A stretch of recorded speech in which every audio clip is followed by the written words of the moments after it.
Iginiit ng Ibon Foundation na hindi nangangahulugan ng tunay na pag-unlad ng bansa ang pagkilala ng World Bank sa Pilipinas bilang isang upper middle income country dahil nakabatay lamang ito sa gross national income per capita at hindi sa aktual na kalagayan ng pamumuhay ng mga Pilipino.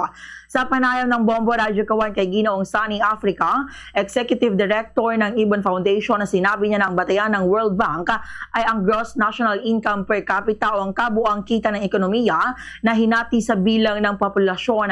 Ayon sa kanya, tinatayang umaabot ito sa $4,850 o humigit kumulang 299,000 pesos kada tao bawat taon.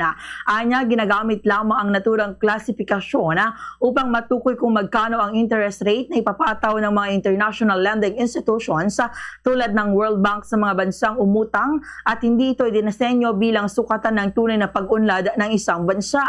Binigyang din pa ni Africa na nasa kabila ng naturang pagkilala, marami pa ring Pilipino ang nahaharap sa kahirapan habang nanatiling mababa naman ang kalidad ng trabaho at hindi sumasabay ang sahod sa patuloy na pagtaas ng presyo ng mga pangunahing bilihin. Dagdag pa niya, posibleng maging disadvantage pa ito sa bansa dahil karaniwang mas mataas ang interest rates at mas maikli ang panahon ng pagbabayad sa mga pautang para sa mga bansang kabilang sa upper middle income.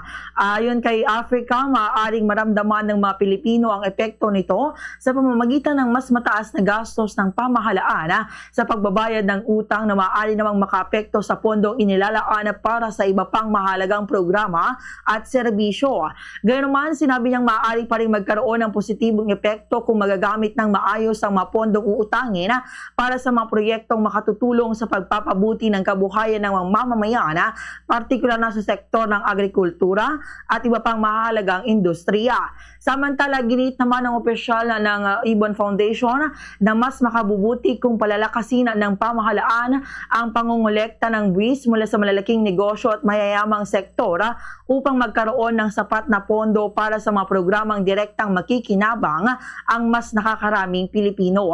Ganito ang bahagi ng pahayag ni Executive Director Sunny Africa.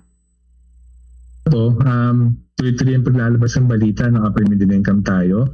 Darating na zona, malamang siguradong pag-ayaba ni Pangulong Marcos yan. Para sa amin, pinakamahalaga, alam naman natin lahat, hindi yung totoo.